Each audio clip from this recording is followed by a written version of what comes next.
Welcome, welcome, welcome, everyone. Hello, poets, friends, and fans of the Northeast Coast. My name is Katherine E. Schneider, and I couldn't be more proud or more excited to welcome you here this evening to our first ever live stream reading, the Northeast Coast live online. Let me get into my remarks here. I am so honored and so proud to welcome you to the Northeast Coast live online. Thank you so much for tuning in to celebrate issues 1 and 2 of the Northeast Coast, as well as the beginnings of the Northeast Coast Press. Via tonight's readings, we'll be celebrating all of it. We've got 12 incredible poets from across the 2 issues who we'll be hearing from tonight. They include Mauro Dowdle, Patricia Carrigan, R. Bremner, Mega Sood, Danny Stone, Marie Elizabeth, Prithvijit Sinha, Laura Catanzano, Gwen North Reese, Kara Kralik, David Lawton, and Jean Julian. However, before we get started, allow me to introduce myself. My name is Katherine E. Schneider, and I am the founder and editor of the Northeast Coast Literary Journal and Press. I've been writing poetry since I was a teen, and right after college, I became part of the inaugural cohort of the Fairfield University MFA in Creative Writing, working with the late, great Kim Bridgeford and Baron Wormser. Shout out to any former Kim Bridgeford and Baron Wormser students and mentees in the house tonight. After graduating, I had a brief career in audiobook publishing before 10 years as an adult ESL teacher. And because life is expensive, my day job is now in IT and data analytics. Right before COVID, I asked my MFA colleague bestie, Chris Belden, if he'd like to do a reading with me, and it turned into a 3.5-year live stream reading series and long-running in-person open mic called Flumfa Poets and Writers Live. Make some noise in the comments if you are a live stream or open mic person or former feature. We're thrilled to have you here. In the midst of all of this, my first poetry collection was published by Finishing Line Press. I used to remember the story of how in 2019.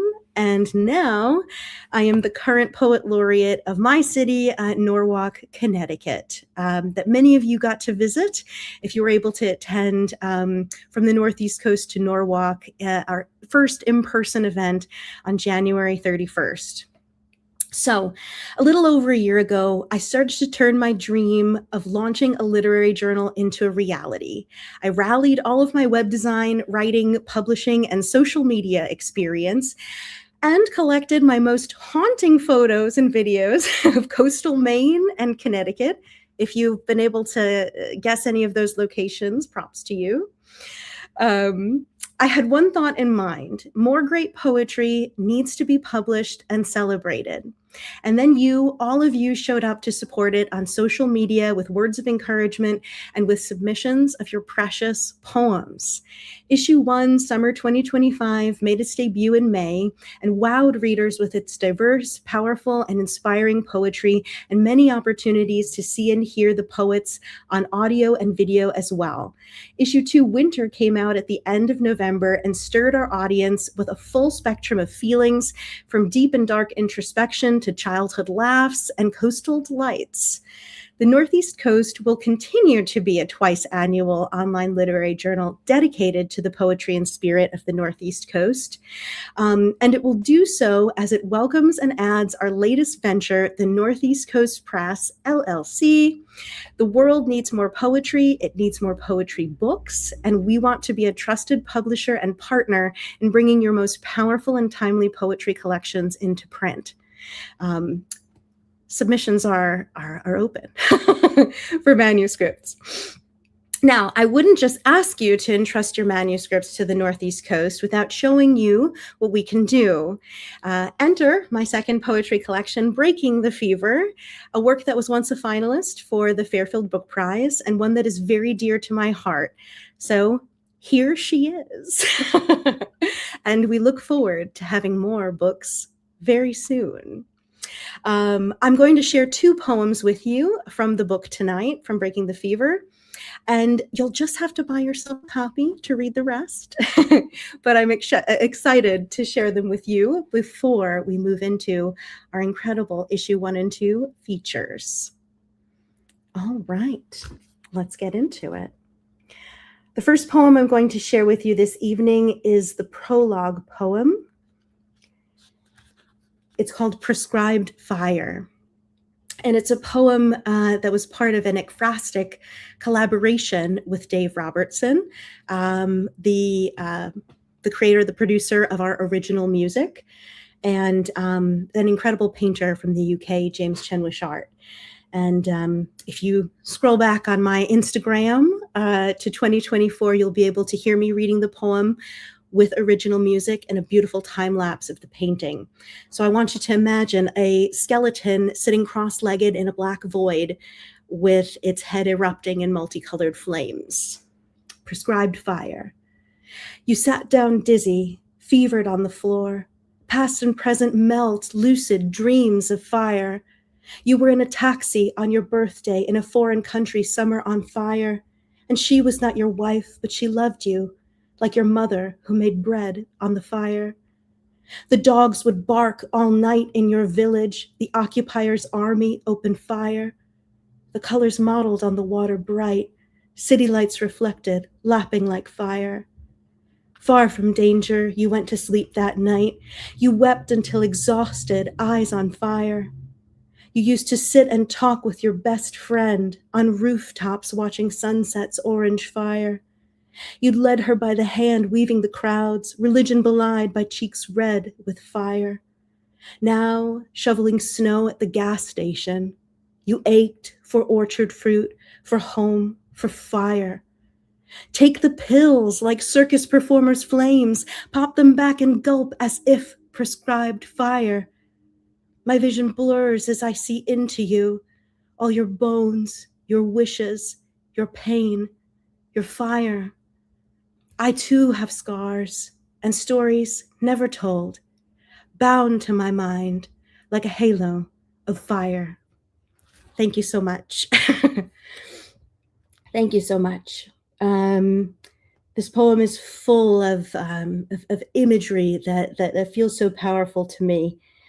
And the form conscious among you may notice that it's sort of a ghazal, almost fully following the rules, but not fully following them.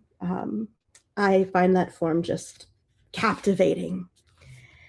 And the second poem I'll share with you is another almost ghazal. It's called Pity, and it is the first poem in the first section. And I just felt like it would be great to leave you with those two tonight. This poem, Pity, kind of really always speaks through this terrible Trump era we're living through. Pity. How could you hurt me? I've been so kind. I winced and all my face said, take pity. I wove a quilt. I warmed you. You moved me. Took but gave nothing, not even pity. I have spent my life soft, speaking gently, deferring, relying on your pity. I have looked you in the eye, thou monsters, who consumed me without thanks or pity. There is no shame, no self-effacing change in the bully who reigns, banning pity. What kind of animals are these cruel ones, so proud not to be kind or have pity? From the time they met me, rejected me, ridiculed and used me without pity. And they will be the ones who seem to win, and dazzled masses will forsake pity. Worship a fat cat savior, slick and snide, hate neighbors, deride the poor, no pity. The beaten, sad Jesus said love, mercy. They scoffed, man up, I don't need your pity. There's no safe place here for a tender soul. Hold up your own light, don't expect pity. Thank you so much. And now, without further ado, I am very excited to welcome up our first feature of the evening. Allow me to, hold on. Let me get Morrow up here first. Welcome, Morrow Dowdle. Hi, Katie. Thank you so much for having me. Oh, it is just a thrill to have you and the other readers here this evening, and I cannot wait to hear your incredible, incredible poetry. I'll introduce you with your bio. Maura Dowdle is the author of the chapbook Hardly, the forthcoming chapbook Missing Woman, and the forthcoming full-length debut collection I No Longer Want to Be Heartsick. Their poems have been nominated for the Pushcart Prize and Best of the Net. A former physician assistant, they now work as a creative and administrative assistant for North Carolina Public Art and are pursuing their MFA at Spalding University. They live in Durham, North Carolina, but there's not a day that they don't miss their homes on the Northeast Coast, particularly Spring Lake, New Jersey, Norwalk, Connecticut, and New York City. Please welcome Morrow. Thank you so much, Katie. It's been such an honor to be part of the Northeast Coast. It just warms my heart so much. Like I said, I live in Durham, but my home is really up north and will always be. And someday, hopefully, will be again. So I'll read my poem that was published in the journal, and it's a haiban, which many of you may recognize. And to be very reductive, the form is that you'll experience is a prose poem followed by a haiku. There's so much more to the form, but I'll keep it simple. Haiban, the hunt. That gray ocean, that ocean never so compelling as in winter. Weekenders departed, you could really see it. Navy gray, tossing froth, unperturbed but by current. He led us there that year, December afternoons, filing down boardwalk stairs in puffed coats, rubber boots, recruits for the sea glass hunt. His money could buy all kinds of gifts, but that Christmas, for every relative, he said we would fill clear, corked bottles with shards of brown, green, and white, the rare celestial blue that peered shyly from the gravelly piles. Waves had excoriated them soundly, and here they'd grounded, disciplined of their sharp contour. Our father wouldn't hurt us here, the rocked cradle waves his anodyne. We spread out along the sand to do his work. I raked my fingers among broken quartz and limpets, staring for the right lint. I may have pocketed a piece or two.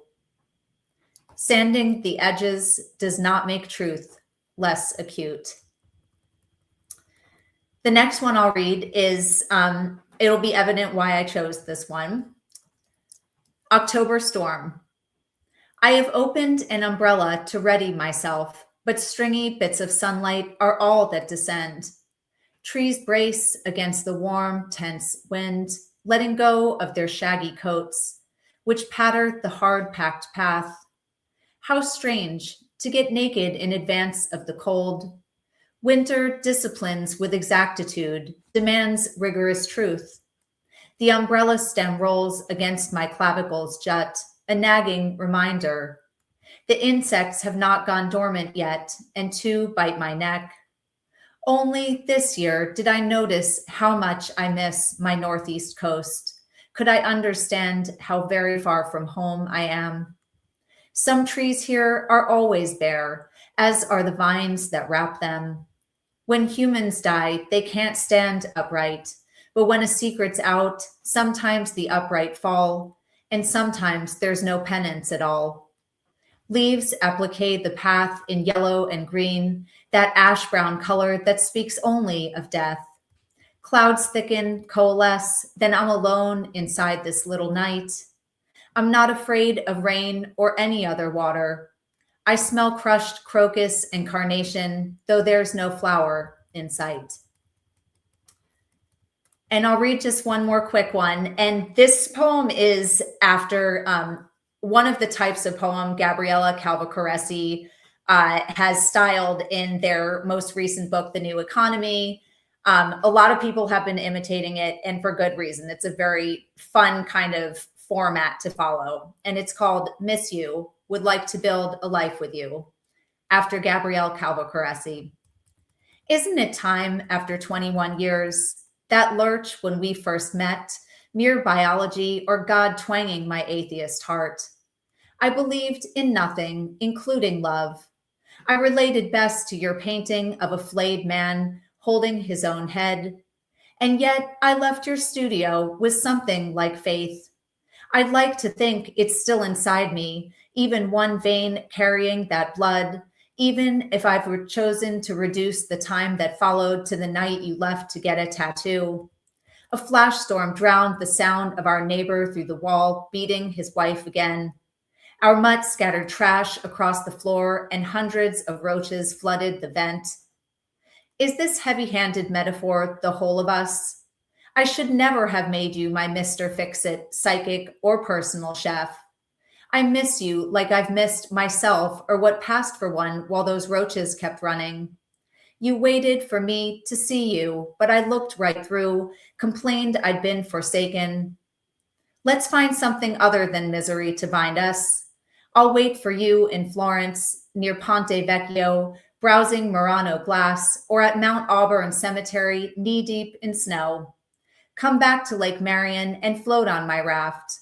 We'll drink Corona, read Stephen King to each other, then motor out to that island with its scrubby cypress. I'll get naked for you then. You won't miss me. Laugh at me wearing nothing but my old straw hat. Morrow, so gorgeous, so gorgeous. It's so Oh, oh, I'm used to rallying an audience, but it's just me in here. But you have to trust that the audience is going wild right now. oh, Such thank gorgeous, gorgeous poetry, Morrow. Especially that last one. I wrote down 2 lines. I left your studio with something like faith. you. And is this heavy-handed metaphor the whole of us? Ooh. Gorgeous. And of course, just so wonderful to get to hear your poem from issue 1, and the shout out to the Northeast Coast, of course. And That's right. That's right. Thank you so much. I really appreciate the opportunity. Thank you so much for being here with us, Morrow, and for your beautiful poetry. All right. Wow. Starting off incredibly strong, as the whole evening will be, with Morrow Dowdle kicking us off here. I am very excited to welcome up next our next reader, Patricia Carrigan, our next superstar up here. And welcome, Patricia. Hi, how you doing? Yeah, thank you for having us here. I'm excited. It is starting off very good. Oh, I know. We're just heating things up in here. We've got a room full of incredible poets, just about to tear it up, and I couldn't be more honored. All right, Patricia, I'll introduce you with your bio.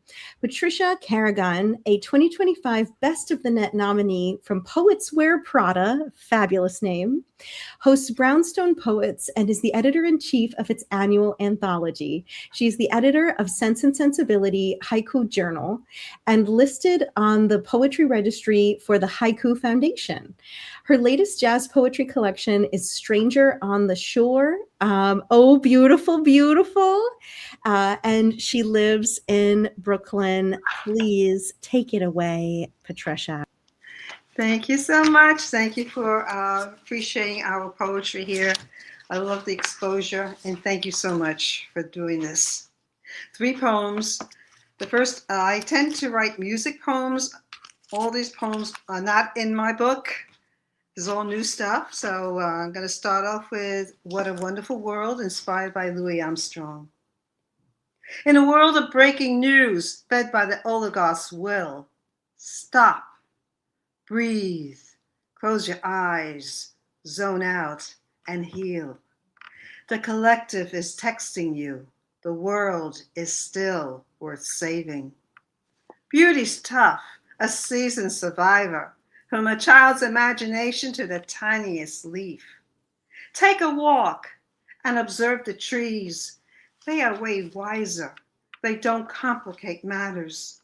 They live in the now. The roses will return. Ask each crocus and daffodil, and the tulip too. April showers wash this landscape. A rainbow curves over the Verrazano.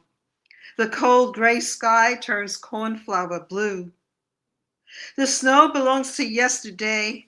Kids want to play by the swings. Hear Mr. Softy's jingle up the block. Your life won't be perfect, but kindness and serenity won't cost a cent. The collective texts you again. Yes, the world is still worth saving. Dictators will come and go, and humanity will have the last word. Thank you. The next one is inspired by Chuck Mangione, Give It All You Got. New York was Superfly City, provocative, dangerous, a city on fire, its thrill of expectation. The hieroglyphic bee train her doll ride to dreamland. She chewed gum, wore big hair, earrings, and anxiety. Her Walkman played Chuck Mangione. Upbeat notes danced in her ears, oblivious to underground layers. Another day of dodging stares and aggressive comments. Another day of brown-nosing the boss and dealing with micromanagers. Another day of vying for the corner office and the perks from the pinstripe prince with his 6-digit income. Another day of doing more than her share. She gave it all she got. The gum chewing stopped. The accent faded. The earrings shrank. The hair tamed into a bob. But blonde highlights couldn't hide working class roots and naivety. Her desk had no photos of life after 9 to 5. Her social life had limitations. Her world revolved around her mother. Her eyes conveyed who she was. The lower middle management job kept her sandwiched between fresh-faced trust fund kids and a disrespectful male team. 25 years later, the axe fell. The prince never came, only age and insecurity. Death freed her from her mother. Lockdown freed her from office politics. While jiving to YouTube and Chuck Mangione, she ditched her cassettes and Walkman. She became who she was, and the gates came crashing down. My final one is A Beautiful Lie, inspired by Lana Del Rey and Sia. They're doing a lot of YouTube AI collaborations, so hey, it slays, and I wrote a poem from it. Here it goes. Beautiful Lie. Your Sandman's shadow wears deceit, escorts me into this clandestine deception. You are a beautiful lie, a sexy panacea locked inside placebo wishes. Your beautiful lie submerges me, a living rapture, a Stockholm captivity in Brooklyn real time. Your little red pill, it conforms, dulls another ounce of logic. False protection until time runs out of sand. Pills no longer valid. Each lie ditched like trash. Thanks again, everybody. Woo! Patricia Kerrigan! Patricia, I love getting to hear you read, and I just love your poems. Just inspiring, strong, and just powerful stuff. Thank you so much, Patricia. Thank you again for having me, and thank you for doing what you do. Appreciate this. It's an honor, Patricia, and an honor to have you here. Thank you so much for your submissions to the Northeast Coast. It's such a pleasure to have you, and we hope to get to see you again at the New York City Poetry Festival. Dreams are high. It depends on the schedule. Oh, okay. All right. Yeah, Brownstone's at 12:30 on Sunday. It's at the White Horse. Okay. We will be on Saturday at the Algonquin stage. So I hope we catch you. Yeah, I hope so too. Okay. All right. We'll talk. Thank you. All right. Okay. Moving on with our incredible evening, Patricia Kerrigan, just these fabulous, inspiring, exciting poems. So great to hear you, Patricia. Up next, I am very excited to welcome up our Bremner. Welcome, Ron. Hello. Hello. We were so excited to get introduced to you with your poem in issue 2, and so thrilled to have you here this evening with us. Let me grab my my bios. Here we go. Here we go.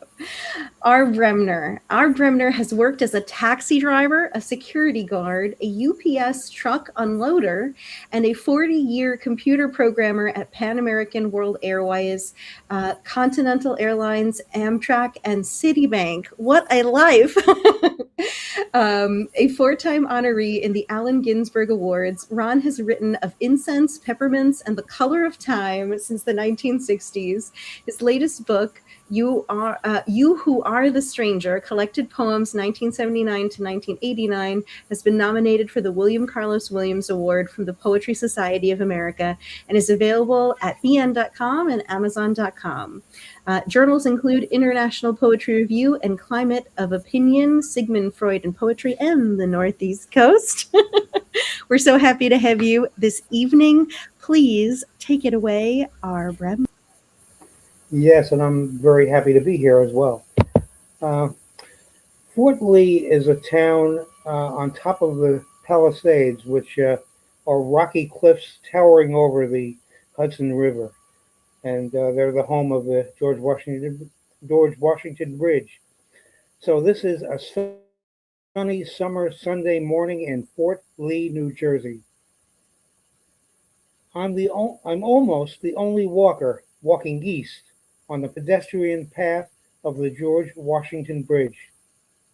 Crowds meander past me, Latinos, Russians, and others, couples, families from the Fort Washington neighborhood of New York, carrying picnic baskets and backpacks filled with goodies to munch, some filled with beer and wine, seeking respite and fun away from their dreary city in the welcoming Garden State at Fort Lee Historic Park.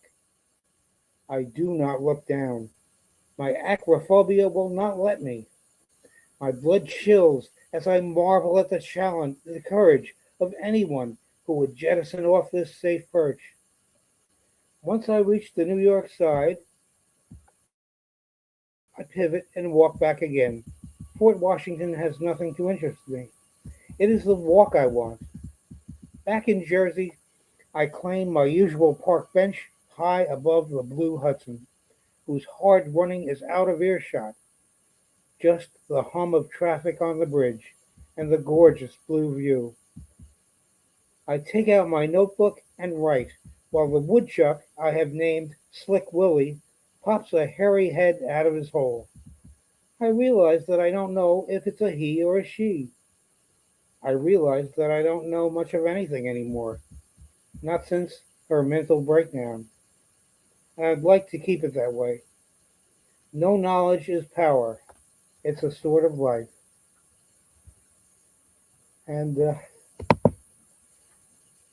for the second poem, I'd like to do something that actually has a very odd format, but I'll just read it straight because I don't think we have screen sharing.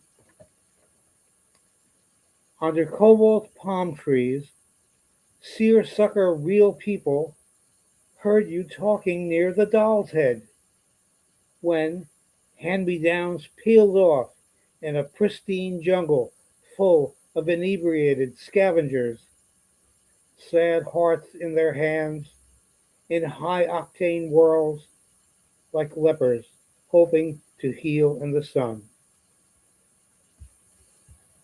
And my third and last piece is, here's my wife. My third and last piece is called Art and Art Deco R, and it was published in Sensations magazine.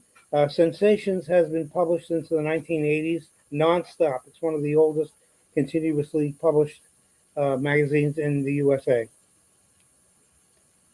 Art is the last refuge of scoundrels. Art is the lost refuge of fools. Art is the antiseptic for festering wounds. Art is the weakest excuse of losers and the triumphant gloat of winners. Art Deco is consecutive floors. Art Deco is a strain toward the sky where no one's eye forgets to be. Art Deco is a separate ride through the mechanized orchard. Art Deco is a stillness that instills process. Art Deco is a process that instills opposites of retro and slides under roofs of opposites. Art Deco is irrespective of hot sparks of living. Art Deco is being on top of the cold cough of being. And my dog, who was in here, has just left, so I think I disappointed her, but I hope I didn't disappoint you. Thank you very much. R. Bremner, so good. Such powerful, powerful poetry. And while being poignant, also so humorous and just such fantastic images. In the poem published in issue 2, there's such kind of painful, mournful feelings that emerge, but also such funny images like the woodchuck. I mean, just love it. Thank you so much for being here this evening, R. Bremner. It's truly an honor. Thank you and goodbye. Oh my goodness. The Northeast Coast poets are killing it. I'm not surprised at all. Y'all are amazing. Thank you so much, R. Bremner and Patricia and Morrow. What an awesome start to the evening. Let me welcome up next my friend Mega Sood. Welcome, Mega. It is so good to see you, Mega. How are you this evening? I'm good. How are you? Thanks so much for inviting me and congratulations on your book. You're doing so. Thank you. I am so honored, Mega, and congratulations to you. You are always, at any moment, doing something totally amazing in poetry. You just keep shining over there. Yes, I am excited to read your beautiful bio here. Mega Sood is an award-winning Asian American author, poet, editor, and literary activist from New Jersey. We love it. Yes. A literary partner with Life in Quarantine at Stanford University. Her 4 poetry collections and 6 co-edited anthologies include award-winning My Body Lives Like a Threat and recent Language of the Wound is Love. She has received support from Vona, Penn Women, Sundress, Dodge Foundation, Kundiman, and Martha's Vineyard Writing Institute. Her 950 plus works have been featured in Poetry Society of New York, World Literature Today, Pen America Mom Egg Review, The Feminist Press, Miss Magazine, New York Public Library, Penn Magazine, PBS, and WNYC Studio, and elsewhere. Her poems in the co-edited anthology, The Medusa Project, will be sent to the moon in 2025-26 as part of 3 rocket missions in collaboration with NASA. Mega, you are truly, truly a humongous star, and we can't wait to hear you read. Take it away. Thank you so much, Katie. So I'm going to read 3 poems. The first one is from the issue 1 of the Northeast Coast, and it's called You Are Here, Aren't You? You are here, aren't you? The purest journey in this life is still the simplest. The joy of rushing against the train to try to outrun it, or stomp in puny water puddles. Hunting for toadstools in a thicket of the forest with a stick wrapped in red cloth, making it the flag of explorers. We all are explorers, aren't we? Hunting for joy, desires, happiness, love, ecstasy. Anything that resurrects our lonely souls at the edge of extinction, at the slippery edge of letting go and never coming back. We are here. We are living. But we still don't acknowledge the price of taking fresh air into our lungs. We take everything for granted. everything. In this busy life as a hamster on the wheel, we never stop to look at the bright, shiny rain droplets against the blue kindness of the sky, flaunting its unabashed beauty as a rainbow. We don't have the time to feel the wind in our hair, the rush of blood simmering when touched by love. We never stop to listen to the mellifluous tune in the buzzing of the bees, or calls of the wild eagles flying with complete abandon. We are not living, just existing. Small joys are here to stay. Small joys are beautiful. They are currencies you are trading your life with. Those moments make up your life. Make it worth it. Make this journey of life alive and worthy.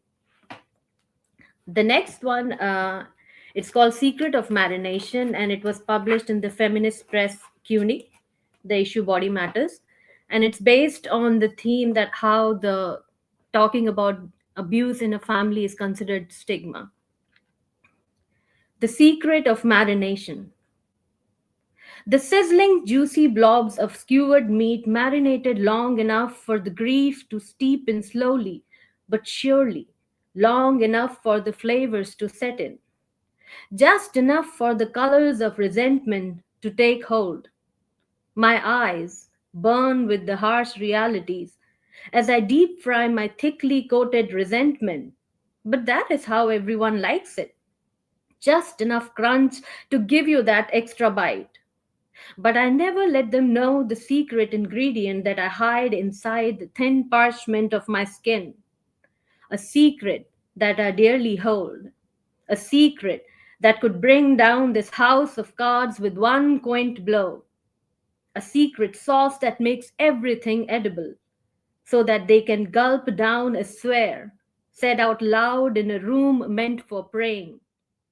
Nobody wants a show, and everyone wants to keep the family tightly tinned for generations, deeply shut for any one of us to breathe easily behind this secret veil.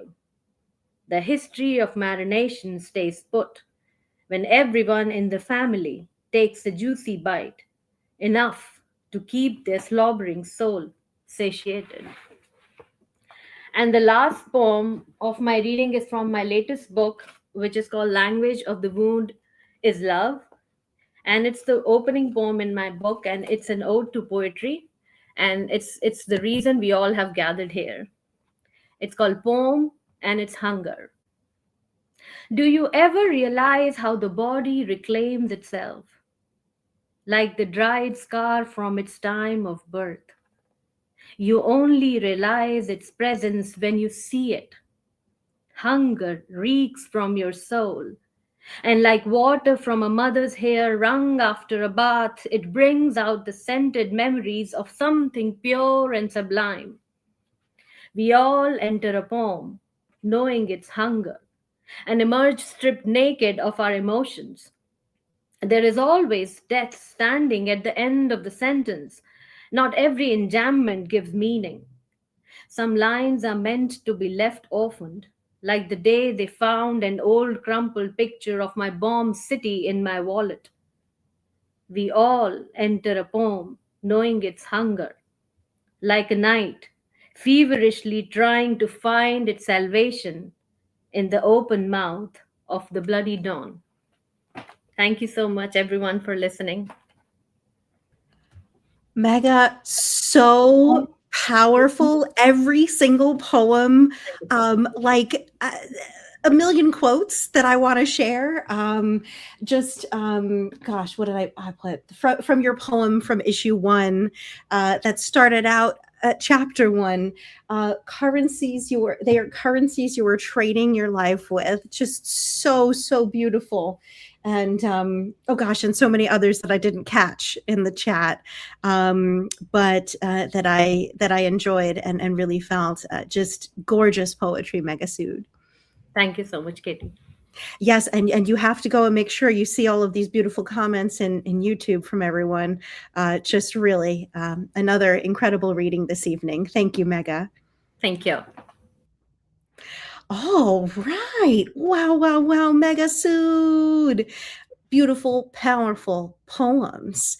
Up next, I'm going to welcome my dear friend, Danny Stone. Hey, Danny. Hello. I'm so glad to Uh, be here. Thank you so much. Thank you for being here, Danny. It was just the absolute best to include your poem, A Civilized Meal, in issue 1, and to have a poem from such a great friend and such a talented writer in our inaugural issue. So I'm excited to have you here tonight, Danny. I'll introduce you with your bio.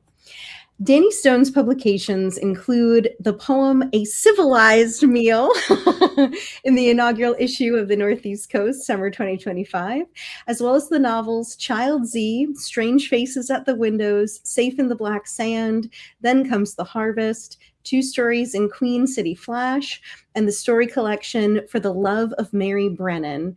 Danny's author website, DannyStoneBooks.com, has information about the high school scholarship he supports, as well as author interviews on Fumfa Poets and Writers Live,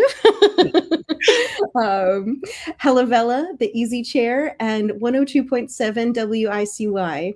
Danny has also done live readings of his poems and stories at Chapter and Verse in New Haven. Shout out to Chapter and Verse in New Haven, Connecticut. Take it away, Danny. We're so thrilled to have you. Thank you, Katie. I'll be reading 3 poems. In each of them, I think I can describe them as coming to the uncomfortable realization that I am a creature called a human being. The first poem, A Civilized Meal, as you heard, I had the honor of having published in the Northeast Coast. A Civilized Meal. The restaurant bustles with neckties and jewelry, happy conversation over wine glass rims. Off the sparkling harbor, the scent of salt blows in on a breeze. We gaze at the water, we ourselves accidents of the ocean, sharing this bowl of shrimp cocktail. I sip my wine, a waiter brings my fish. On a clean white plate, citrusy scales sparkle like seawater. My fork holds the fish in place. When I cut through its flaky meat, a lifeless eye pokes out of the cream sauce, judging my act of savagery. My next poem is Glimpsing Another. The octopus is photographed underwater, a lone traveler on a backdrop of blue, a deep-sea alien dotted with iridescent rings. In the photo, a swish of bubbles around the body, 8 arms lacerating the liquid, its body and mine made of that liquid. Bulbous orange-yellow head, rectangular pupils taking in light, the suggestion of thoughts and worldview. How can this thing look so alien when I am also a thing with arms, a creature with pupils taking in light, a lone traveler on a backdrop of blue? And my last poem is called Equinox. The mourning doves have chosen my courtyard with its measly bushes and 3 brick walls to build their new homes. As I draft an email at my desk, the window cracked open, I hear them hustle, that unmistakable wing whistle, back and forth, back and forth. They scout out real estate, building twig by twig, stem by stem, a place where their kids can grow up in safety with full stomachs and a fighting chance. Thank you very much. Danny! Woo! Danny, I love how all of your poems are in such acute images of reality and humanity, but how it feels like so weird and alien at the same time. It's just so perfect. And if people knew, like I know, some of your other amazing works that talk about aliens and strange things. Yeah, it's even my poetry is a little has a sci-fi edge. Absolutely love it, Danny, and the world needs more of it. Thank you so much for sharing this evening. Thank you for having me. Always a treat, Danny, and you have to go and see the beautiful comments for you on YouTube as well. Thank you, Katie. All right, Danny Stone, everybody, an absolute delight. All right. What an incredible evening we've got so far in our first hour. And we have several more incredible poets to share with you. Up next, we've got Marie Elizabeth. Welcome, Marie. Hello. It is so wonderful to have you here. This is my first time getting to kind of virtually meet you in person. And it is such a thrill to have you. And thank you so much for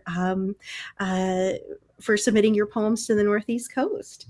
Marie Elizabeth is a writer, teacher, organizer, and librarian. Her original plays have been staged with the Maine Playwrights Festival, the 24-Hour Theater Project, and Port Fringe Festival. She lives with her dog in Maine, and in our author photo of you, I believe we see that adorable dog.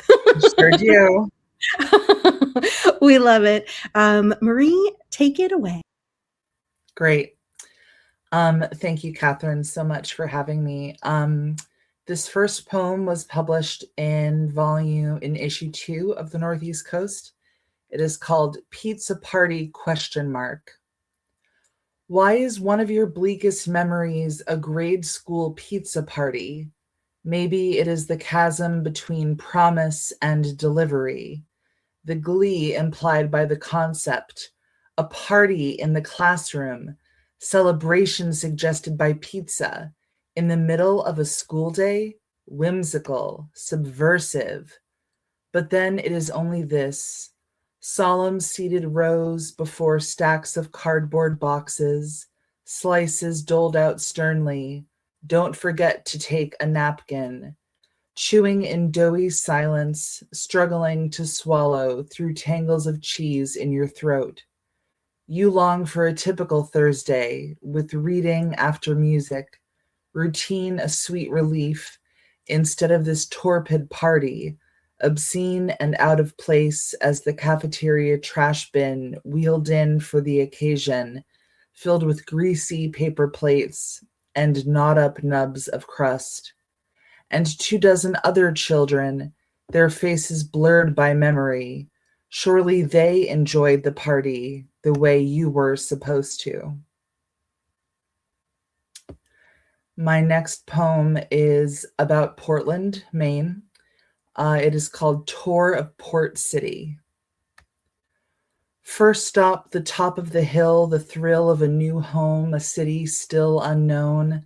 I grew here, brought the first man I knew here. Didn't know I was drowning until I went under, missed the atmosphere change before thunder. I wonder how long neighbors heard screaming before intervening. But he stopped the cops at the top of the stairs. He swears, they stare, we swear, we are fine. We were fine. And that night my apartment stopped being mine. Next, Monument Square, sharp January air in my favorite red coat. Took the first bus downtown, work bound, not a soul around, only tundra before 6 a.m. Ice thick over bricks, trying not to slip, sliding on the trip. Heard his voice before I saw him. Hey, Red, he said, pretty girl, come here. Lurching forward, reaching toward me. Couldn't run, I knew I'd fall. Frozen still, stood tall, pulled sound from the soles of my feet and screamed, no. His eyes wide, leapt back, defeated, mouth slack, retreated. I watched him go, slow motion, my breath steam in the air. Sudden quiet begs the question, was he ever even there? Now on the corner of Congress and Dow, we are sweating, summer, standing smoking cigarettes, which I admit I quit years ago. But when I watched your hand in the dark, the tiny glow of spark marking arcs from your lips, your hand back down to your hips, hissing smoke like a dragon, each drag a deep comfort. I needed one too. You'd been in the ER, the smell visceral, medicinal. Your eyes swollen, hands holding tight, knuckles white, answered obligatory questions, told your story. The drugged drink, heavy head, the man in your bed when you woke. He stayed most of the day, you couldn't get away, and now your voice cracks, buzzing feedback. The room hums around you, and nothing left to ground you but this cigarette you lit when we were barely out the door. This pack won't last, you said. Your voice was bruised. It sounded sore. I'm okay. It's okay. I'm okay. And it's fine. I'm totally fine. But will I ever live inside a city that is mine? And will I ever live inside a body that is mine? I have one more shorter one called I Could Not Slow My Racing Heart. I could not slow my racing heart with weights or walking, dancing, boxing, box breathing. In 4, hold 4, out 4, hold on. It only feels like you're dying. Boxing gloved hand to my heart, I beg it to slow.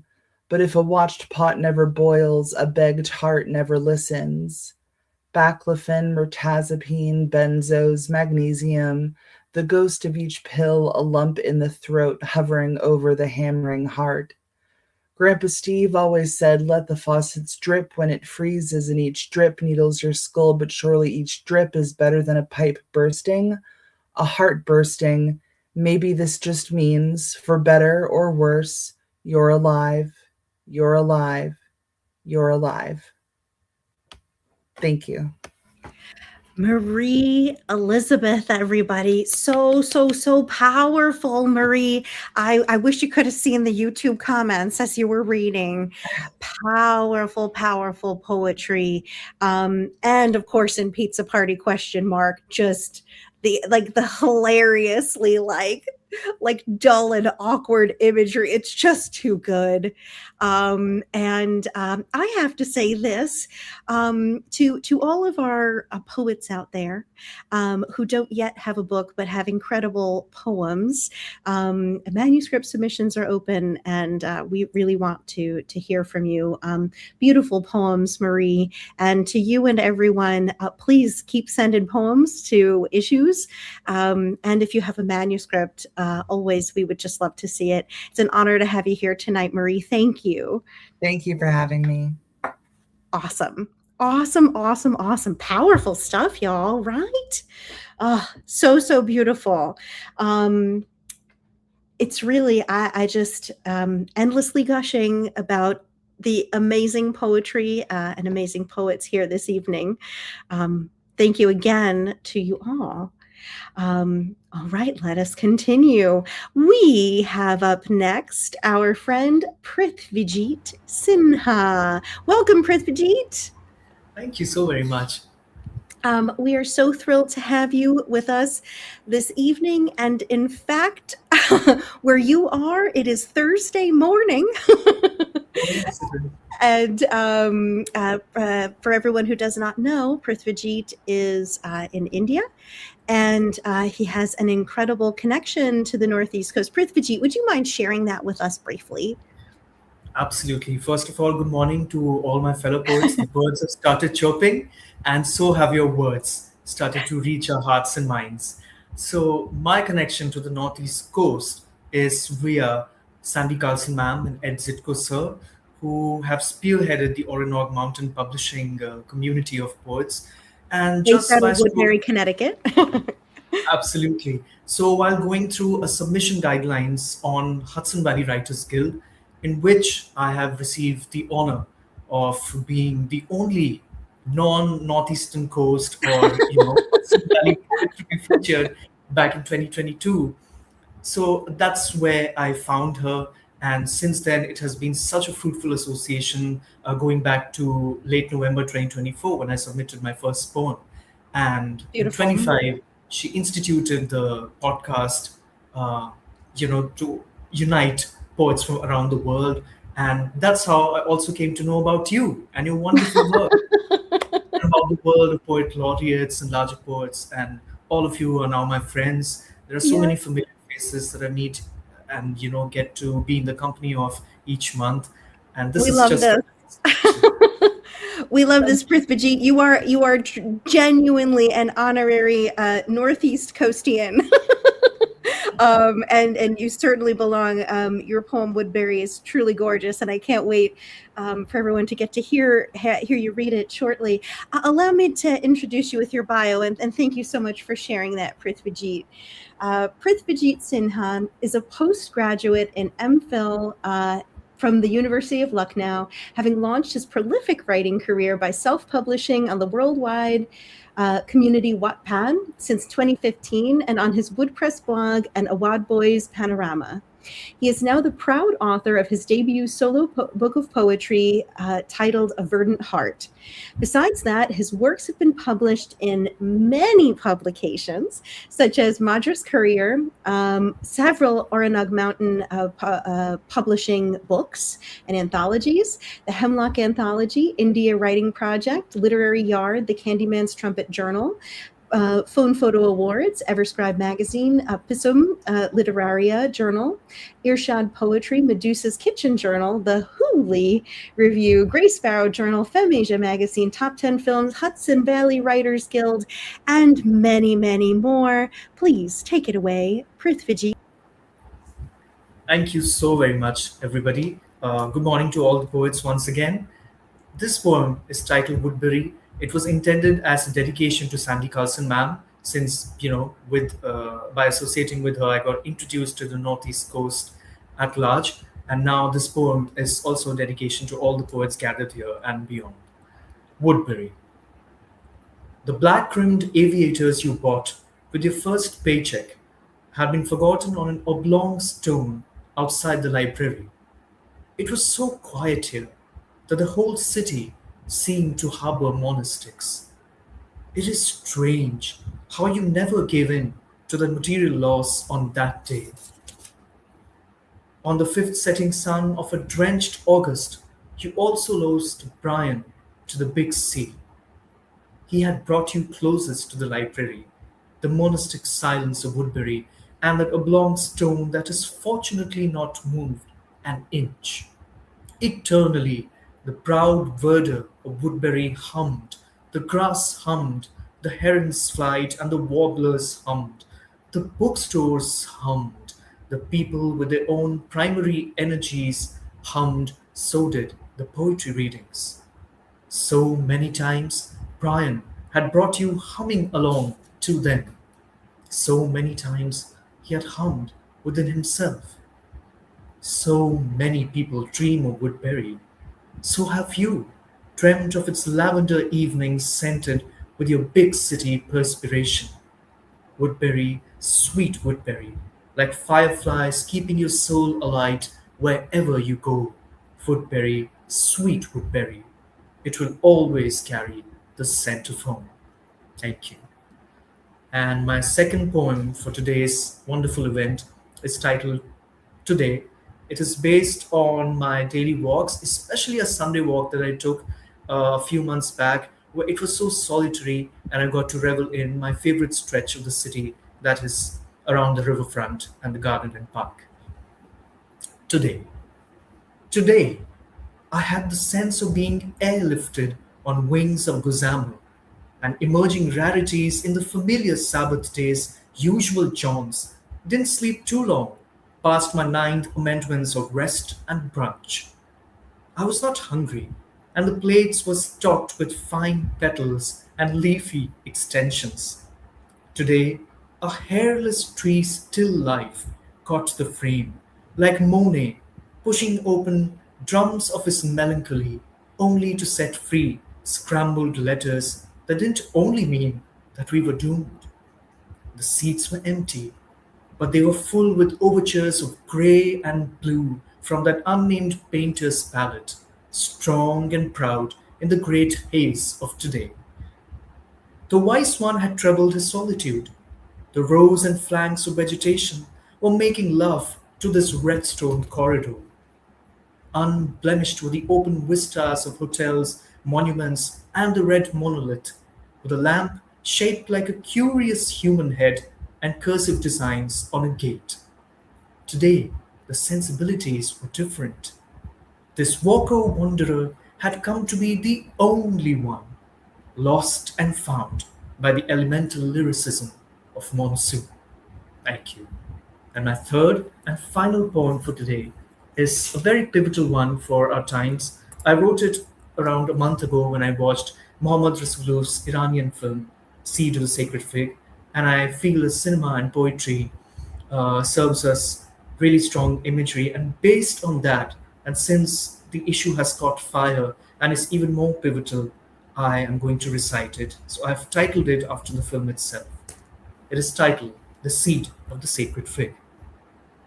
When I last tasted fresh apples cut by the hands of men, I could feel poison spreading like a contagion in this austere land. Neither sour nor sweet, they carried the secret taste of omens and bad blood. With all our cisterns emptied out into the streets, all snake tongues and covered heads left at the base of the desert stronghold of silence, a single seed of rebellion is like a warm gun, fomenting a country of resident runaways and exiles. My lips are naked. My lips are naked. My words bite at the torso of all dead men who lie with ancient forebears and haunt these wilds. Thank you. Prithvijit Sinha, everybody. Powerful, powerful Prithvijit, and just incredibly gorgeous, evocative, and acute language. Thank you. What awesome poems. Thank you so very much for this opportunity. I really treasure it. Yeah, we treasure it too, Prithvijit. Thank you so much for connecting with us and for sharing your poetry with us. Just really beautiful, and I can't wait for you to see the beautiful comments for you in YouTube. You are a star, Prithvijit, and Thank you. I Before just I go, can I add something else for you? oh, please do. I've had the honor of reading your book cover to cover, Oh. not once but twice, thrice, and I especially love the section for I think foreign in another land, foreign in another land. the Foreign in second that section, place. Yes. foreign in that place, and the final section. I especially love your poems titled Jerusalem, Bethlehem, Manger Square, and Thank you. especially the final poem. And there was another one on Micah. I mean, Thank those you, poems really Prithvijit. took my breath away. That is such an honor.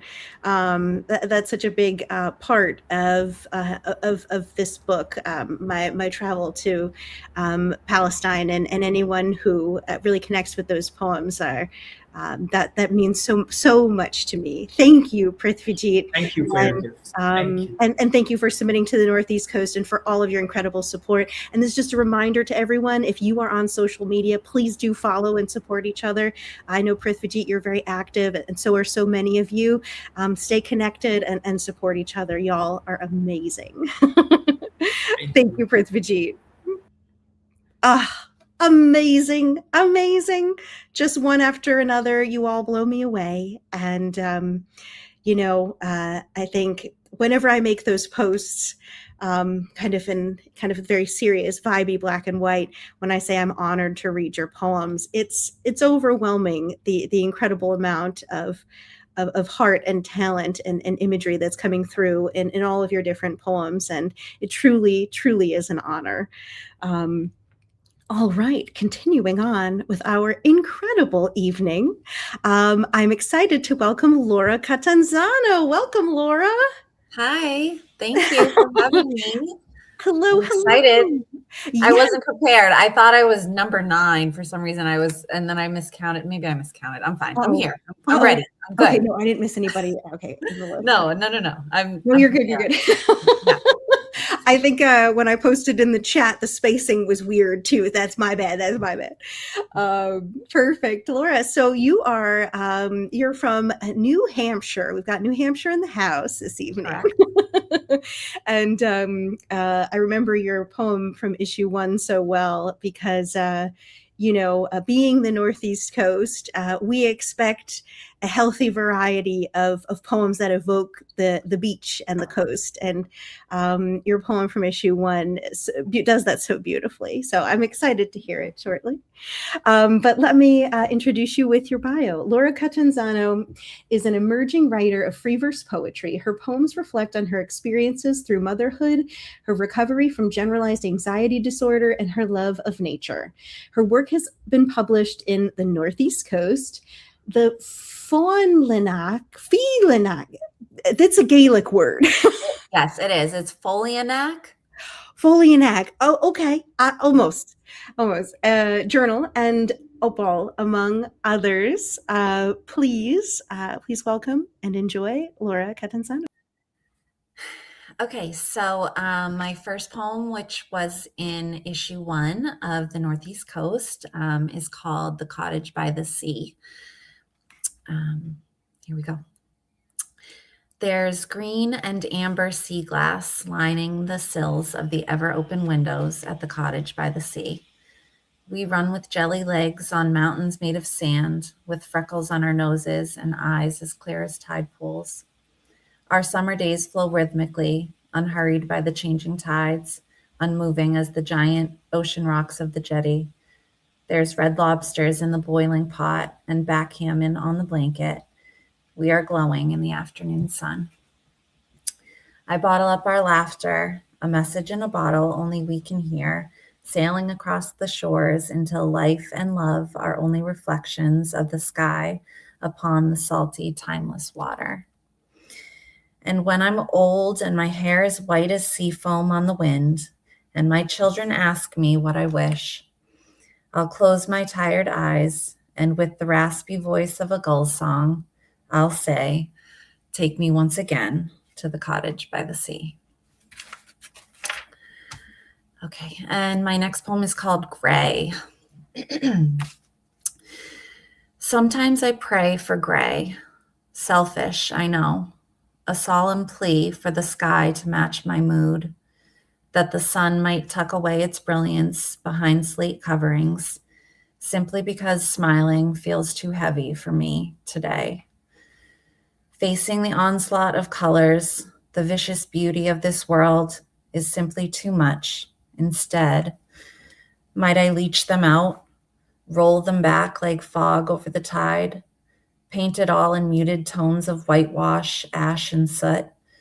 Please, let this morn pallid, overcast, let the waxen sky consume my thoughts until I lay down alongside a horizon of oyster shells.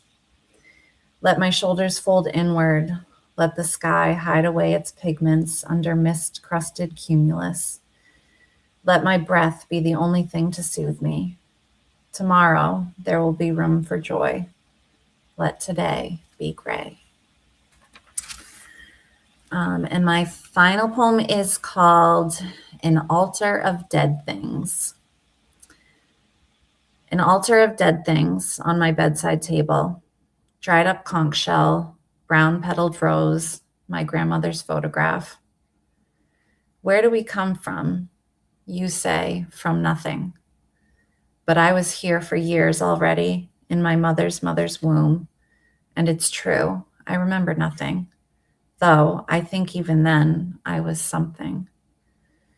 The news tells me 16 ways I'm dying. I feel very much alive, but every night I watch the news. My body has already begun to dry up, to brown around the edges, to look better in bedside photographs. Where do we go to? You say, to nothing. My daughter's roses sit, spawning a picket fence somewhere. She picks conch shells from the ocean, while my photograph collects dust. And that's the end. Laura, gorgeous, just gorgeous, really beautiful, meditative poetry that's so deeply felt. And I remember other bios I've seen here and there where you want to write about that healing and kind of diving into that kind of meditative, prayerful places and places that are sad but that are real. And of course, you know, who wouldn't want to be at that beautiful cottage by the sea? Am I right? Correct. That is just so lovely. Laura, you. thank you so much for being with us this evening. Thank you for having me. Awesome. Awesome, awesome, awesome. Laura Catanzano. More fabulous poetry. All right. Up next, I'm excited to welcome my friend, Gwen North Reese. Welcome, Gwen. Hi, Katie. Thank you for having me. It's just so lovely to have you, Gwen. And for those who may know, Gwen was going to feature with us in person on January 31st, and we had such a gigantic crowd. I was defeated by the was also full snow. Yeah, boy, did I try hard too. Not a parking space. There was not a single parking space, and I said, "Gwen, this will not do. We must hear your poems. We must feature you." And so, you know, we missed you on January 31st, but we're so thrilled to have you here now, Gwen. Thank you. I'm thrilled. You for persisting and you know, not getting too discouraged after that. I am persistent. Unfortunate parking experience. Yeah, thank you. Don't worry. Goodness, I'm thrilled to be here. Well, allow me to introduce you with your incredible bio.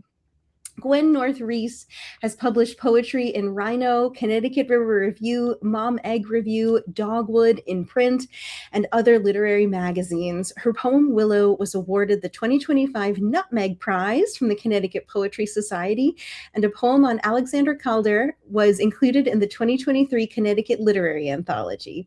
She was a recipient of the Rachel Whitstone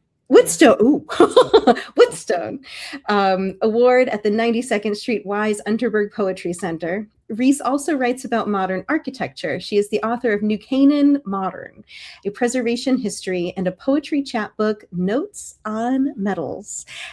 Take it away, Gwen. Okay, thank you, Katie. The first one I'm going to read is from my poem from the first Northeast Coast, and it's a list poem, basically, but also a love letter to New York City. Dear City, your streetlights, horns, high-collared buildings, sunlight stepping between tall figures, caverns of marble drinking light from the west, rivers of people who might be on their way to rehearse Trenchcoat, the musical, voice of the subway announcer and his two-toned bell, Caribbean drums echoing in the tunnels dug into bedrock, crinkled dollars thrown into velvet-lined cases, old theaters with carpets like moss, and the craggy old skyline standing among fat needles of steel and glass. The view from homebound planes at night, a spill of diamonds visible over a wing as the jet swings past Manhattan, curving toward Queens. Barges crocodiling through deep harbors, your million eyes closed against the snow. My second one is called Irony. At first, words came to me like fish or antelopes, without definitions, but with rustlings, shapes, and the flutter of syllabics, and other words that rode along inside. And I was sure irony was metallic. I knew its 3-beat foot, its elegy, its infamy. I was sure that it was hard and never light, that it worked in parallels like rolled steel rails, pulled ships into the sea, that it made nothing of a black complexity and out of bright nothing tragedy. Like any double thing attached by seams or riveted, it knew cooled fury, was that mirror that swallows up a room, reflecting and repeating endlessly, framing in the thing you'd go back to. Joy that brushed against it knew despair. Laughter was its flint, and love the spark that rose up naturally. I almost got around its locomotion, its subterranean blade. And one last one that is also a New York poem inspired by when I used to be a commuter. It's called Dogs on the Roof. Train doors closed, and we rolled, lurched, sped by houses, harbor inlets, old factories with decrepit bricks and clear high windows. If I ignored the New York Times, I'd see the casket factory, the padlocked storage place, and scrap metal mountains. The river would signal a flash of steel, a muddy glint from under insect-legged trestle arches, and I'd know to look for the dogs who lived on the roof of an abandoned townhouse that knelt close to the elevated rails on the Manhattan side.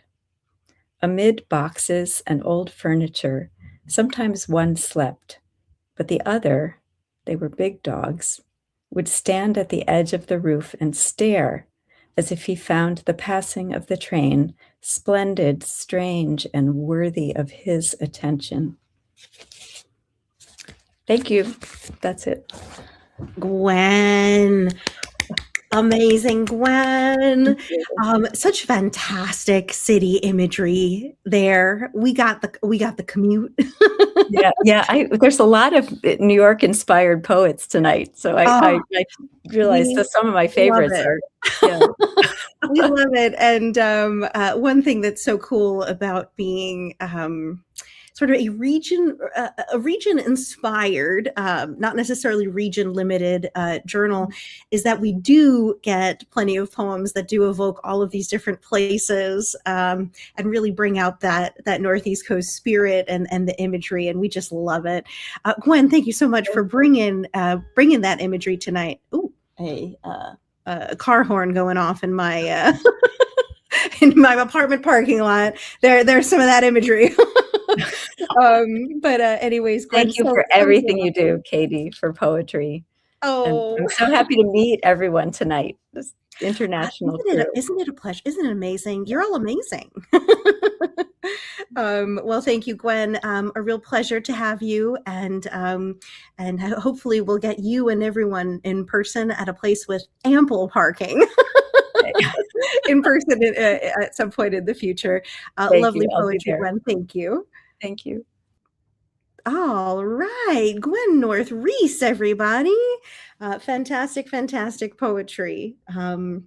Just lovely. And a reminder to all of our incredible features to hop in our YouTube and see all the beautiful comments for your poetry, if you're not in there already. Up next, I'm excited to welcome Kara Kralik. Welcome, Kara. Hi, Katie. Thank you so much for having me, and thank you to everybody for sharing your beautiful work tonight. Yes. Well, it's just an absolute thrill to get to meet so many of you virtually for the first time, like with you, Kara, and to hear all of you read, whether I've met you in person before or not. It's just an honor. I'm going to be floating for days after this. Me too. I'm honored to be here. Thank you. Yes. All right, Kara, I'll go ahead and introduce you with your bio. Okay. Kara Kralik is a writer and teacher based in Maine. Maine is in the house. Woo! And we are so honored to have so many Maine poets with us. And maybe it's because so many of the photos, I wonder if folks know how many of our photos and videos are Ogunquit. anyways, I digress. Is a writer and teacher based in Maine. She is a graduate of Oberlin College and the University of Southern Maine. And this is my favorite part. Her poem, Solemn, is issued in issue 2, was her first publication. We have a debut with us. Yeah. And hopefully it is the first of millions more, Kara, and we're excited to hear you read this evening. Take it away. Thank you, Katie. So I'm going to read Salam, my first published poem that was in issue 2 of Northeast Coast. When they read the names, one sifts through to my non-Arabic speaking ears, arises like the breath of a ghost from under a pile of rubble and ash, again and again. Salam, salam, salam. Names, like the children attached to them, our parents' dreams sent out into the world. Salam, salam, salam. There is no peace in a ceasefire, in occupation, in blockade. We read the names of those who have never known. Salam, salam, salam. Peace, a dream, a greeting, a goodbye. Salam, salam, salam. And then second, I would like to read a new poem that is debuting. Not even sure if it's finished, but let me know what you think. Title is A Game of Cat and Mouse. You keep clean your paws, hiding your claws, but what gruesome sights are left behind from your nights? Broken mice cast aside, your spine arched with pride, then home to eat fish from a crystalline dish. Next one none the wiser when you surprise her, all big Cheshire grin when things just begin. What your eyes don't meet from a towering kitchen seat. Shaking off shock, looking around to take stock, is a little gray mouse limping back to her house, seeking those she calls friend, to care and to tend, till ready from the wall to expose 2 dotted eyes and a nose, to do what she must, to find crumbs in the dust, but also to dream and to give, to live, oh, to live. And then last, I'm going to read an older poem that I wrote a few years ago, really for my students. As I learned tonight, as Katie used to be, I'm an English language teacher. And this was the poem that really got me back into writing poetry a few years ago. And I'm sure everyone will be very aware why I wanted to read it tonight. And this poem is called The Witness. I want to write a poem about bearing witness, about the thumbnail groove scarred into the map on the wall that draws a straight line across the ocean from Angola to Maine, although most of your roots were far less direct than that. I didn't see it get carved. I saw the groove later, but I've seen many of you stand at the map and recount. Brazil, Colombia, Panama, Costa Rica, Nicaragua, Honduras, Guatemala, Mexico, like the stages of grief, like a recipe, like a list of accomplishments, like a meditation. I want to bear witness to mothers whose names I have never heard spoken, but whose absence I feel in a hand clutched too tightly around my arm, pulling me into a face that is too close. Mothers who would rather give you the last seat on the bus and a dandelion puff's breath of hope and luck than to know if they will ever see you again. Mothers widowed by fathers murdered or disappeared, mothers across oceans and at the bottoms of rivers in the jungle. I want to bear witness without having actually borne witness to any of it. The centuries of plunder of your land and your people, the consequences of which spurred all the other things I did not see. The wars, the journey, the lines and cells. But I bear witness to you here, now. You like shadows cast on the wall by hands of all those things I did not see. I bear witness to you laughing, smiling, singing, asking for candy, sleeping in class, quietly hiding under a desk, arguing, fighting, playing, throwing snow for the first time, sticking to your friends like some force stronger than gravity binds you together. I bear witness to your disillusionment. I need a house teacher, you say. The shelter has mice and bugs, you say. This is not what I thought America would be like, you say. I bear witness sometimes to your sudden absence, your seeming disappearance, Canada. And then there's nowhere else to go after that. I want to bear witness because you deserve a witness. You deserve to be known, deserve life, happiness, health, and ease. Deserve to be seen as more than the things you have been through. And I want to bear witness to that deserving so much more of the good and so much less of the bad than you have gotten. Thank you. Kara. So powerful. Kara, thank you so much for speaking to these issues with such compassion, evoking these images of our neighbors who are suffering, who so many people have prejudice against, who are going through hard times, looking at our neighbors with the compassion and empathy that they deserve. Thank you also for speaking to what is happening in Gaza and Palestine through that image of the children's names being read. And also just shout out to my ESL teacher people. Woo!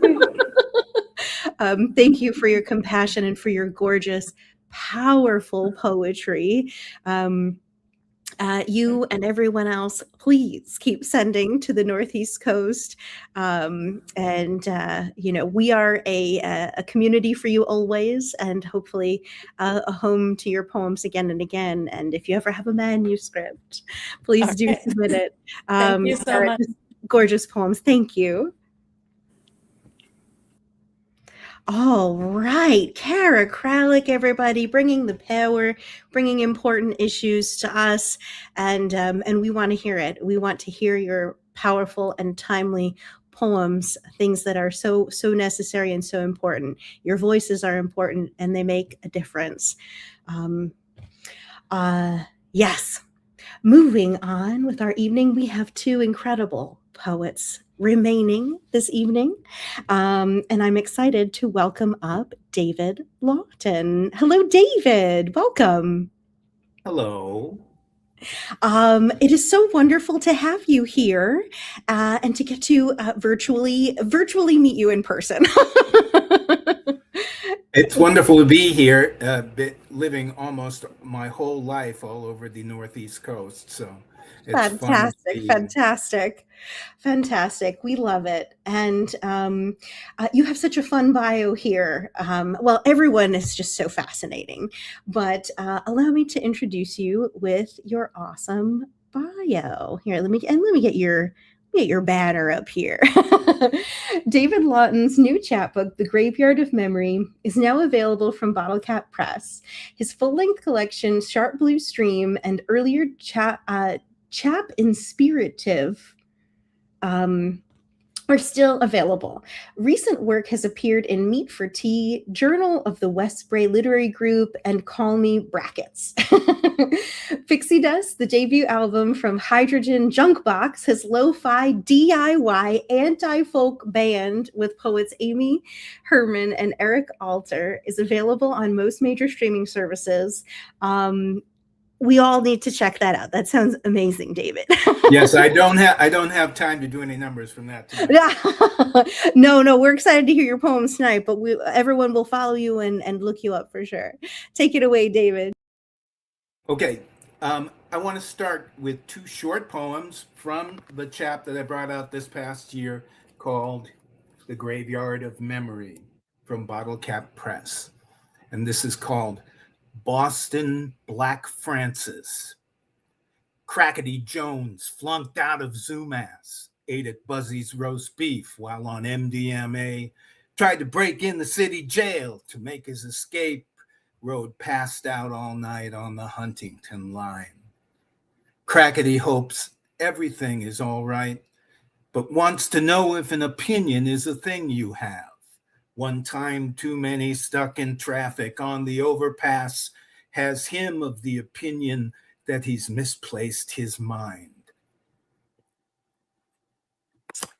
And the second piece moves from Alston to Cambridge and is called Pirandello's Directions for Crossing the Charles River. You keep to your pattern, provincial sidewalk, bustling creature of habit in grimy, busy neighborhood, advancement delayed to point of exhaustion. Sometimes a portal in the fold of the map, a rail yard avenue seam of steerage, riding the inner mechanics of your rotating gears, flicks the upstage side of the canvas flat as you go. dressed like a popinjay despite the brutal landscape, checking to see if the lens is wet. It's all there, clearly. What a nice reflection. A change of scenery, fragrant as Sicilian limes. This happened just the other day, in the 80s.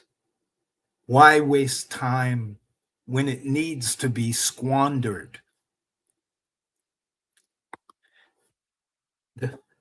This is the piece that was in number 2, and it moves from Seabrook Beach, New Hampshire to Newburyport, Massachusetts. Cavity search. I found out my father bought our summer cottage from a bank robbing dentist on the North Shore. Everybody there called him Doc, like, "What's up, Doc?" Said he always had a smile on his face and a lollipop for every kid.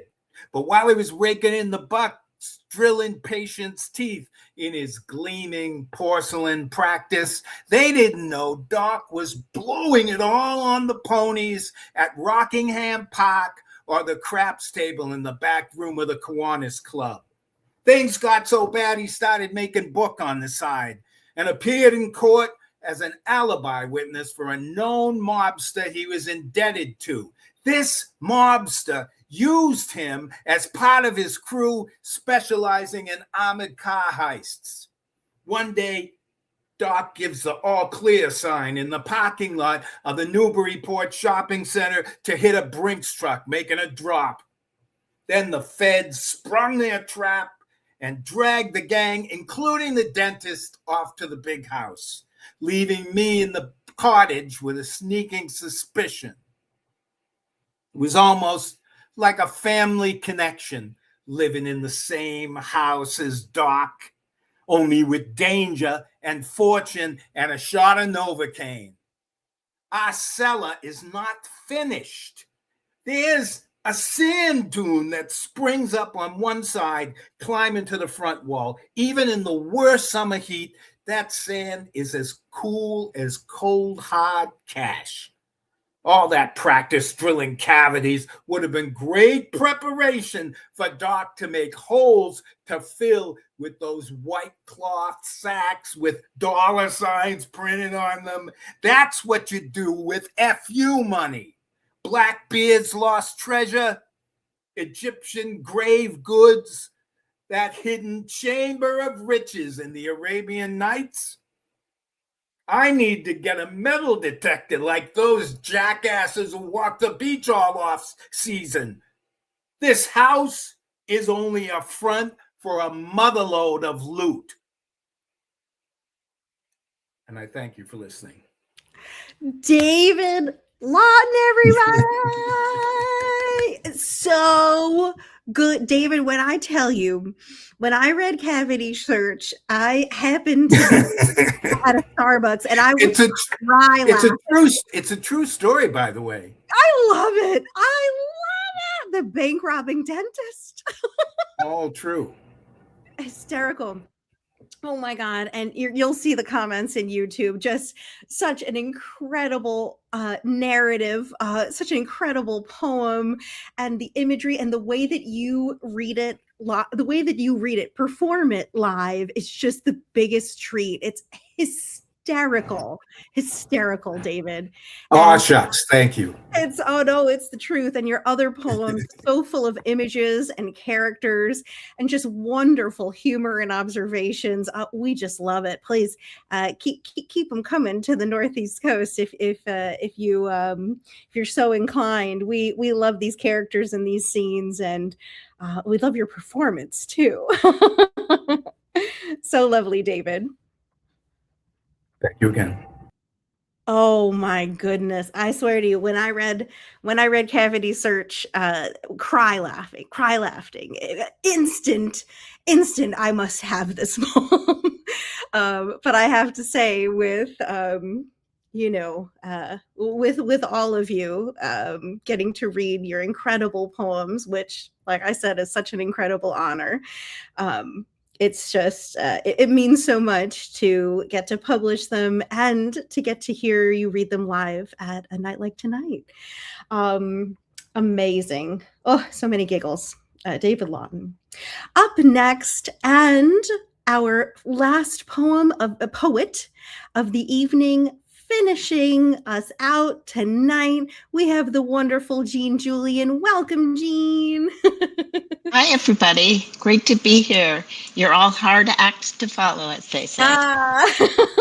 You're all superstars. And I wrote that in the private chat several times. I need to go write it again. But Jean, just so wonderful to have you. Another amazing poet repping Maine tonight. Maine in the house. Yes. All right, Jean, let me introduce you with your bio. Jean Julian is author of Like the O in Hope and 2 chapbooks. Her poems have won awards from Read Magazine, Comstock Review, I-70 Review, and Naugatuck River Review. Her book reviews appear in Main Street Rag. She lives in Maine. Find her compendium of quotations for writers at jeanjulian.com. Take it away, Jean. Thank you, Katie. This is the poem that was in Northeast Coast, titled They Leave the Potluck. Bring a covered dish, beer, your folding chairs. Everyone invited to the annual holiday backyard potluck.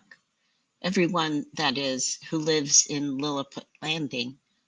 Why someone named a neighborhood after a mythic land and puny populace, we did not know. But retiring southward, there we'd landed, someplace warm. A couple of newcomers hoping to fit in among the homeowners we'd seen mowing, pruning, towing a fishing skiff on sunny Saturdays. We went to the festivities at the end of the cul-de-sac. A few youngsters frolicked in the pool. No games for grown-ups, seated in a circle, balancing paper plates of deviled eggs, ham, corn pudding. Just talk of grandchildren, of Bible study class, of the takers at the soup kitchens. They line up at one, then migrate to the next. Welcomed, wary, we did not know what to say to the tale of a petty thief who pilfered cash from unlocked cars and driveways. What to say when one neighbor boasted, if they ever tried that at his place, he'd ambush and beat the thug, drag him into the house, shoot close range, call it self-defense. The next year, we attended one more time, hoping for a sense of bonhomie radiating beyond the closed circle that seemed to warm itself around some pit of hospitably glowing coals that, stoked, might shoot up into hostile flames. Call it just talk, but it left us with a chill. Might we, too, be they? When the invitation came around again, we lay low in our own backyard, hoping the aroma of our standoffish grilled burgers would not attract attention. We did not want to get tied down. And then we moved away. Winter's cold seemed not to matter quite so much. My next poem is appropriate for the end of the evening. It's a lullaby. Lullaby for my husband. Forget how dream unravels from the snug pocket of sleep, reweaving some version of verisimilitude, and simply slip easily into the ethereal as into a comfortable sweater, slack-collared, baggy-sleeved, softened by weekends lazing on the sofa with a game on, all those heroes in their uniform prime of muscle and machismo, reminding you of youthful afternoons when coach slammed ground balls at you relentlessly, hundreds it must have been, those early spring days of practice, and it paid off senior year when no hit escaped your shortstop glove, ball-fitting leather like mind and skull, a perfect, fragile solid moment before it flew from your sure grasp into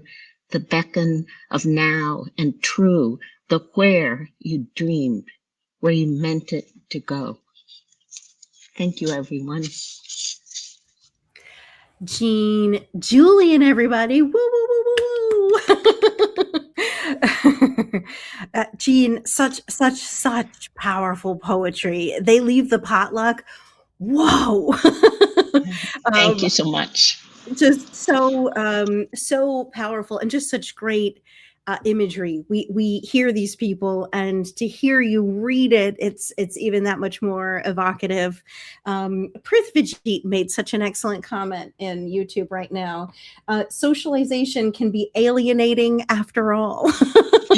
Well, especially when you've got folks with attitudes like that, for sure. Jean, fantastic poetry. So wonderful to have you this evening.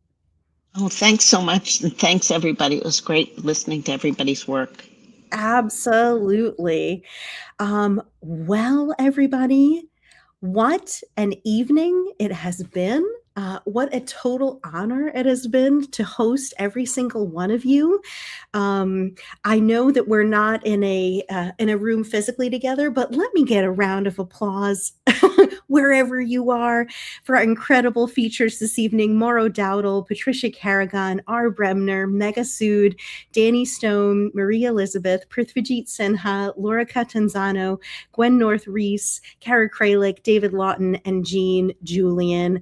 What a lineup of superstars from issues 1 and 2. Yes. Just absolutely incredible readings. So wonderful to hear you read live. And just a reminder that issue 3 submissions are open.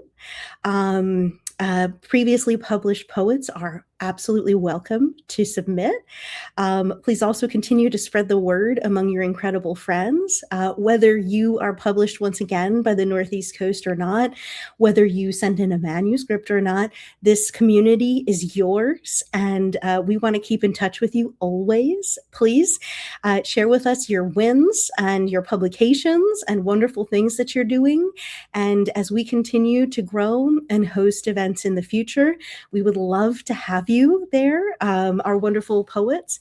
And those of you out in the audience, we hope to see you at our events in the future, and also on our website, reading future issues, reading past issues too, if you need to catch up, and also taking a look at our incredible books, the first of which is My Breaking the Fever, and more will be coming very soon once manuscripts begin to be accepted later this spring. Thank you so much to everyone who joined us this evening. Please follow us on Instagram at the Northeast Coast, also on Facebook at the Northeast Coast. And if you'd like to learn more about the Northeast Coast or how to submit, you can visit www.thenortheastcoast-poetry.com. And we will see you May 29th when issue 3 comes out. And we will be having all kinds of exciting announcements as we move forward into the future. If you're in the New York area, we will have stage time at the New York City Poetry Festival. So we hope we might see you there. And we do hope to participate in other wonderful events that are coming up soon in the Northeast Coast. And we do promise to have future online shows as well, so that you can tune in from wherever you are. Thank you all once again, and it's been a wonderful evening. Good night, everyone.